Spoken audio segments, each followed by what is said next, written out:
The Vivo V17 Pro comes with 6 cameras, 4 to the back, 2 to the front. So how do these cameras actually hold up? Well, let's test them out in today's camera review. Hey guys, Ash here from C4eTech. Welcome to my camera review of the Vivo V17 Pro. If you find this video interesting, please consider turning on notifications by hitting that bell icon. Let's go ahead, get started.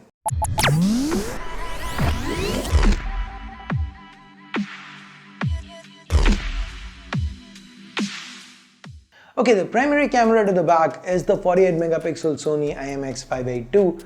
It's pretty much like the flagship IMX586 in all ways except that it cannot record 4K 60 FPS footage.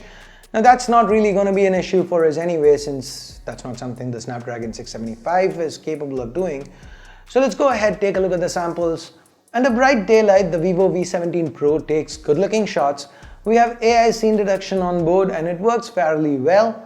It does have a tendency to bump up the saturation though.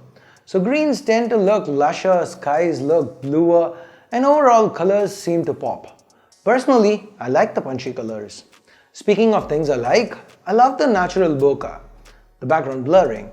Because we have a wide f1.8 aperture lens, the depth of field is very pronounced, and you can see it here. The subject, the flower, it looks crisp and in focus, while the background, it's defocused, it's blurred out.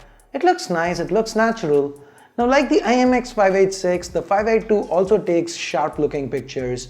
You can zoom in and see the textures of the wall here, and in this picture we can even read the text on this piece of equipment. Impressive, right? Now what's more, these are just shot in 12 megapixels. We can switch to the 48 megapixel mode if we need to, and here we do sacrifice a little bit on dynamic range. The sky doesn't look quite as blue as it did, but when zoomed in, take a look at the center of the coconut tree here. You can see the edges of the leaves, they are much better defined, right? Now all that said, these days most phones do well under brightly lit conditions. The real test, it's gonna be when the conditions get more challenging. So let's see how the V17 Pro fares when there's little light. The default auto mode here, it does okay. The colors are a bit muted, but the image is still decent. Switching on the night mode, it brightens up the image and adds more vibrance to the overall picture. Night mode though really comes into its own under complete or near complete darkness.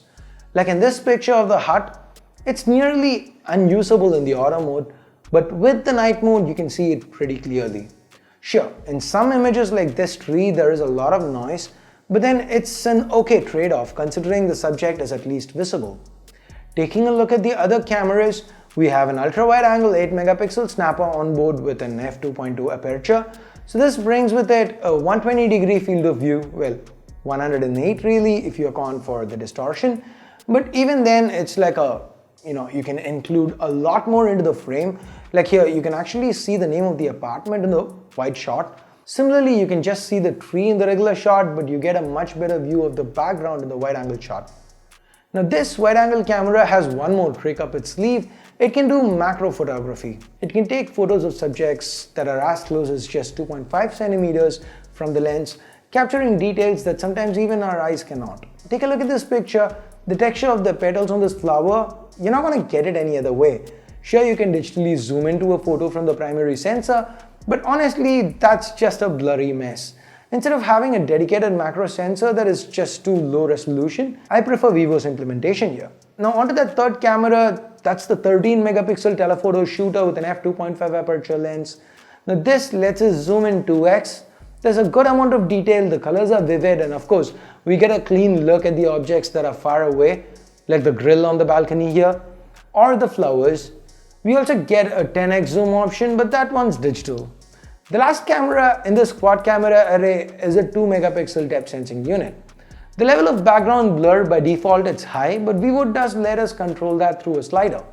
When it comes to edge detection, the 2 megapixel sensor does well, and as for the rest, well, it's the same 48 megapixel primary camera, right? So details, colors, everything is good, nothing to complain about. Vivo nails the skin tones in these shots, but in case you need some beauty effects, well, it's Vivo. So there's a bucket load of them on offer. Tons of filters, portrait lighting effects, and beauty options that can change everything from your face to your waist. It's all available. There's also a posture mode here. It is something new Vivo is trying out where they've taken pictures of celebrities and models and their poses and they have an outline laid out on screen so you can post just like that. It is an idea.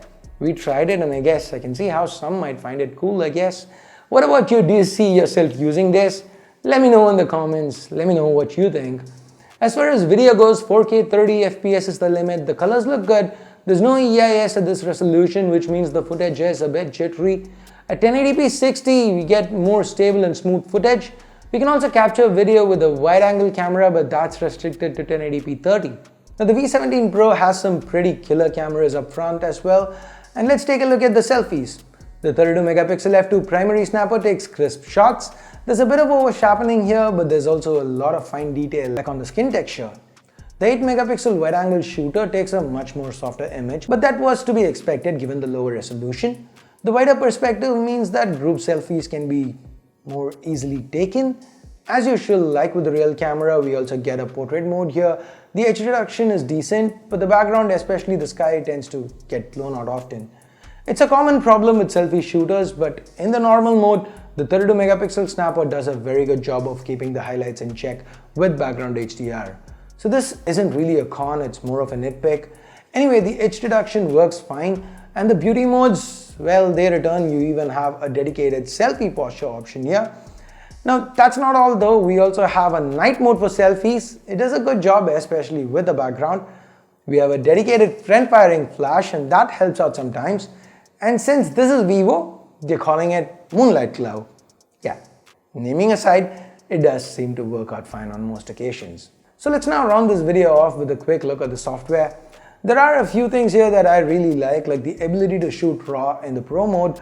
The camera UI is minimal, doesn't really get in the way of shooting, and the AI functions can be occasionally useful. That said, I do wish the 48 megapixel mode wasn't hidden away under more, and I also wish we had a night mode for the ultra-wide sensor. Overall, what do I think of the optics on the V17 Pro? Well, they are very good and Vivo has done a great job here, at least as far as the cameras are concerned. Now, if you really like taking pictures and selfies and you're looking at buying phones offline, then the V17 Pro is definitely a phone worth considering. And I guess that's pretty much what I've got to say about the cameras on this one. So what do you guys think? Let me know in the comments below. And with that, we get to the end of this video. Thumbs up, thumbs down based on whatever you felt about it. Subscribe, turn on notifications by hitting that bell icon if you haven't yet. Thanks a lot for watching. Till next time, my name's Ash. You've been watching C4 Retech, and I'm signing off for now. You guys have a great day. Bye-bye.